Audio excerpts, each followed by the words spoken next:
Hello, everybody, and welcome back to Buckeye Politics. Today, we're doing a brand new Senate prediction. It's been a while since we made one. I think over a year since we made a Senate prediction. We made the presidential prediction a couple of weeks ago. We're starting to get back into the swing of things in terms of making videos. Really excited about that. So, if you're new here, be sure to like and subscribe. And without any further ado, let's start filling out this Senate prediction. This is the first one we've done in over a year, so a little bit has changed. We have a better idea of who the nominees are going to be. We have some early polling, and yeah, let's start by filling out the safe states for each side.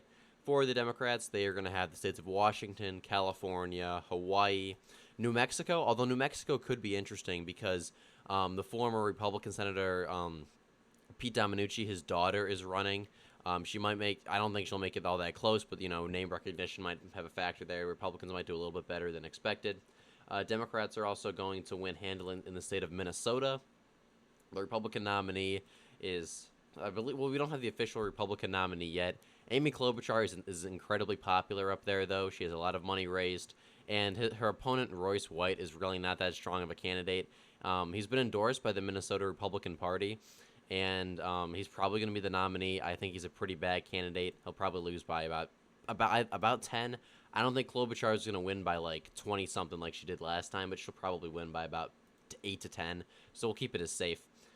Democrats are also going to win in New York, Vermont, Maine, Massachusetts, Rhode Island, Connecticut, New Jersey, Delaware, and Maryland as well. There's been a lot of talk about Maryland, about maybe Larry Hogan, because he is now officially the Republican nominee, and the Democrats do have a lesser-known candidate who can't fundraise as well, and Angela also Brooks, but she has a lot of name recognition because of her endorsements, because of the very competitive primary she had, and I do think Larry Hogan is going to do fairly well, but I still think that he's going to lose the race by 10 to 15 points or so. The polls initially had Larry Hogan leading by a lot, but as the race has gone on, the last two polls have had also Brooks up by 10 and 9 respectively. I think she probably wins by about that margin, maybe a little bit more, so still safe, but maybe could be likely just barely under 10, but we'll keep it as safe. So that my margins are, I do use 10 over as safe, if that wasn't already obvious. So those are all the safe states for the Democrats. The safe states for the Republicans are Utah, Wyoming, North Dakota, both of Nebraska seats. They have a special election. Missouri, Tennessee, Mississippi, Indiana, West Virginia. Joe Manchin is retiring, and the Republicans nominated Jim Justice, who's going to win in an absolute landslide. And I think that's going to be it. So these are the safe states on either side. And as you can see right off the bat, Republicans already have 48 seats that are basically guaranteed to go to them. West Virginia is a pickup, and there's still 10 states left on the board. And those are just the safe states. It's not to talk about states that Republicans might win, just not by over 10 points, which we'll get into now. I believe there are going to be 2 of those states. They are Texas and Florida. I think both of them are going to be likely Republican. Texas, I was initially a little bit concerned about with Ted Cruz in terms of his chances of winning. I assumed he would win, but I thought it would be more by like a lean margin. But Republicans have done very well in Texas the last year or so in terms of turnout. The Democratic nominee Colin Alred has not been polling that well against Ted Cruz, and Ted Cruz has just raised so much money. We try to find it over here. It's insane. Let's see. They have it on here somewhere in Wikipedia. Yeah, $46 million Ted Cruz has raised. He's spent a lot of that as well. But Ted Cruz is not the most popular politician in Texas, but I just don't think he's going down. I mean, I don't know. Democrats would have to get very lucky. Trump is polling well in the state of Texas. I think, if anything, Cruz underperforms Trump. But if Trump is really going to win Texas by 6, 7, 8 points, I think Cruz probably wins by like 5 or 6 as well. I don't think he does that much worse. And he's been polling pretty well against Colin Alred. So I'm going to put Texas as likely Republican. Florida is not really that big of a surprise. Rick Scott won re-election in 2018. Very narrowly, he won by like 10,000 votes. It was very close. But Florida has moved heavily to the right, and Rick Scott has been, he's polling very well against his opponent, up by 8 in this poll here, up by like 15 in this poll here. I don't think he wins by 15. I think maybe like 8 is even a little bit high. I think maybe like a 5-6 point victory for Rick Scott in Florida is probably what he wins by. Yeah. So with that, Republicans are at 50 seats. They flipped West Virginia. They've held on to every other state. Polling looks very good in Texas and Florida. So Republicans are at 50, and if they were to win the presidency and get the vice president, they would have control of the Senate. But we'll see if they can get that official 51 and have complete control. But before we do that, we got to look at the Democratic Party's likely states. I think that's going to be Virginia and Pennsylvania. We'll start in Virginia real quickly. This is a solidly blue state. Glenn Youngkin managed to win in Virginia in 2021. It gave Republicans a little bit of hope, thinking maybe in the future they could win here. But Tim Kaine is a pretty well-liked incumbent. The only poll we have is from about a month ago. It has him up by 12 on Hung Kao, who is probably going to be the Republican nominee. I mean, we don't know for sure. There's a bunch of people, different people running, but he's raised the most money. He's had the most name recognition. So yeah, but even then, Tim Kaine's up by 12. I think Hung Kao does decently. He's a pretty solid candidate. He did very well in the 2022 U.S. House elections, but I still think he loses by 6, 7, 8 points or so.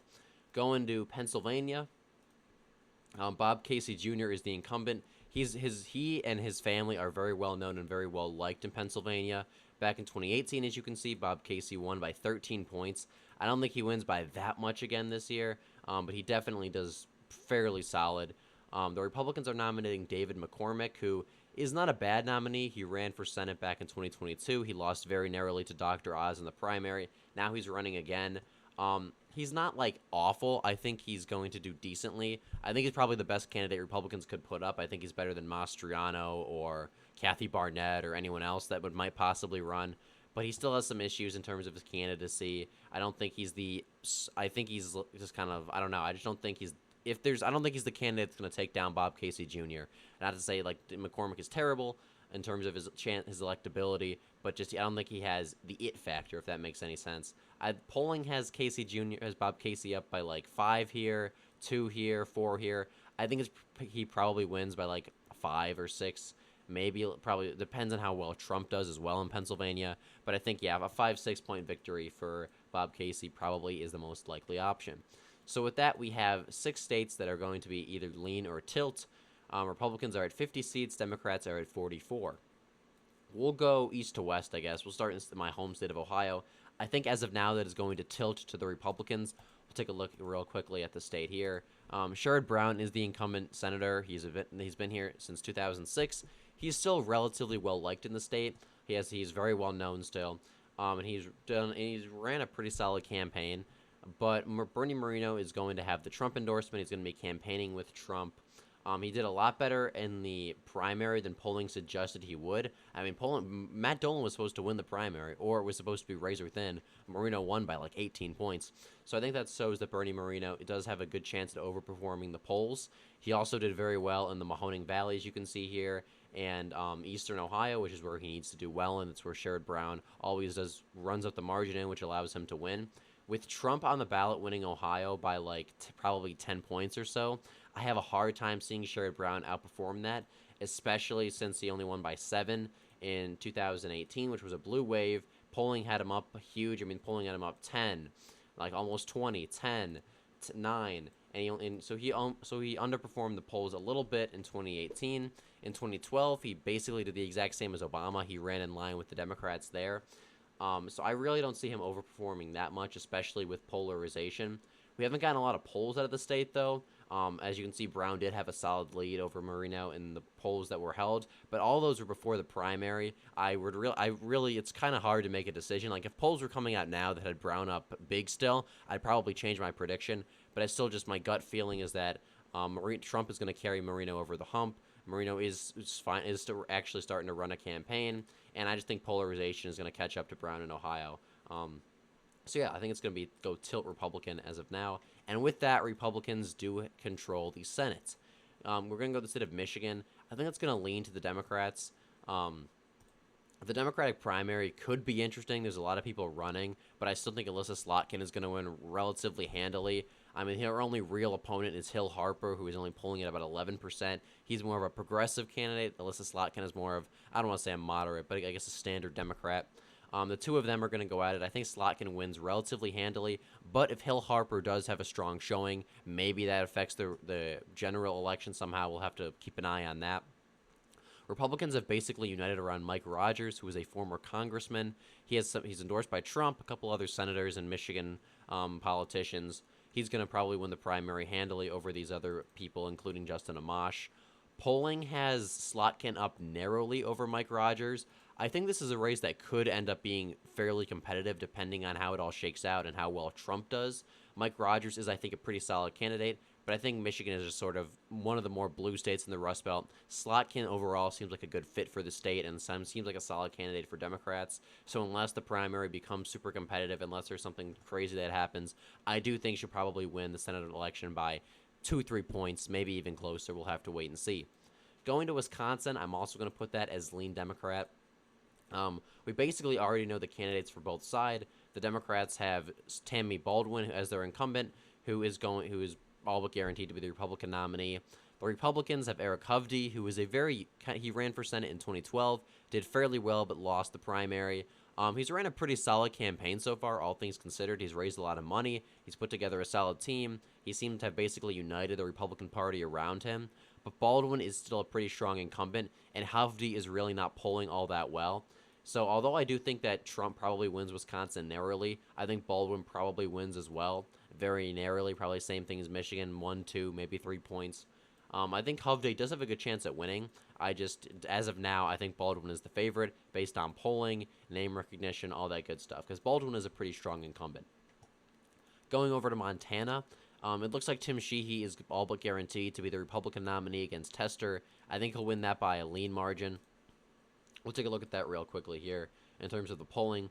Matt Rosendale dropped out, which allowed Republicans to avoid a competitive primary, which is very important for them. The last thing that you want when you're taking down a popular incumbent senator is a competitive primary. You want to have your Republicans voting bloc united around a single candidate.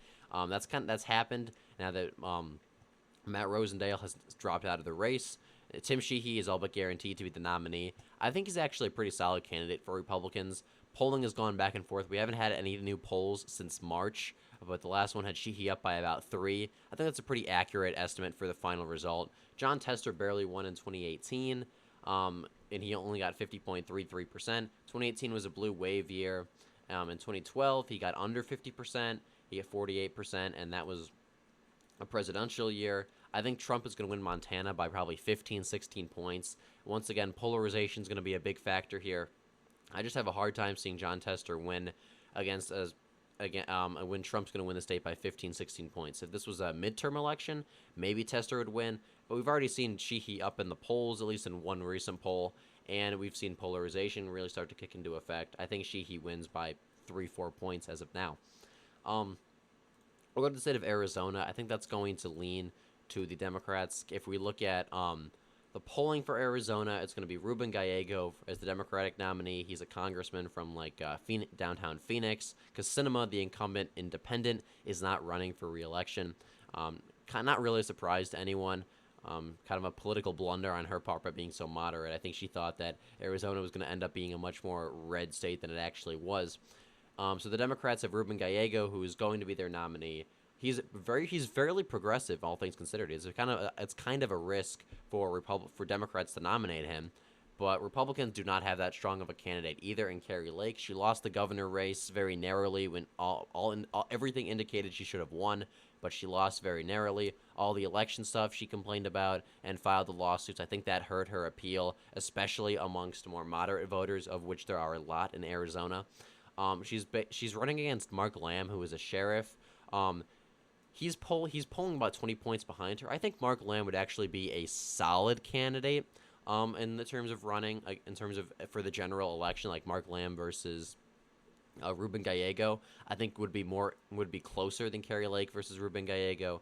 But at the end of the day, I think both Carrie Lake and Mark Lamb have some issues in terms of as candidates, especially in the general election. So even if Trump does win Arizona by a couple of points, which polling suggests he will, I do think both Carrie Lake and Mark Lamb would lose the general to Ruben Gallego, just because, look at polling here between Carrie Lake and Ruben Gallego. It's not just polling, but the most recent one had Ruben Gallego up by 6, up by 9, up by 10, up by 10. Polling is just not looking good for Carrie Lake as of now. There were a few earlier in the year that had her up, but ever since recently, especially with the whole abortion thing, Ruben Gallego has had a solid lead. And like I said, I think Carrie Lake's whole rhetoric regarding the election of 2022 and her claiming it was stolen, I think that hurt her a lot as well. And I think that if you see we've even seen a lot of independent, more moderate groups Like Sinema's people, John McCain's people have supported or starting to support Ruben Gallego. So it just does not look good for Republicans in the Senate race there. In the state of Nevada, I'm going to put that as tilt Democrat. Um, we have to look at it. Really, kind of just depends on a couple of different factors. One, how well Trump does. If Trump wins Nevada by like even like 5 points, which I don't think he will, but there's polls that have Trump up in Nevada by like 10 points, 13 points, which Nevada does overestimate Republicans in polling. But still, if Trump wins Nevada by even half of that, 4 or 5 points, it's very likely Republicans win the Senate race.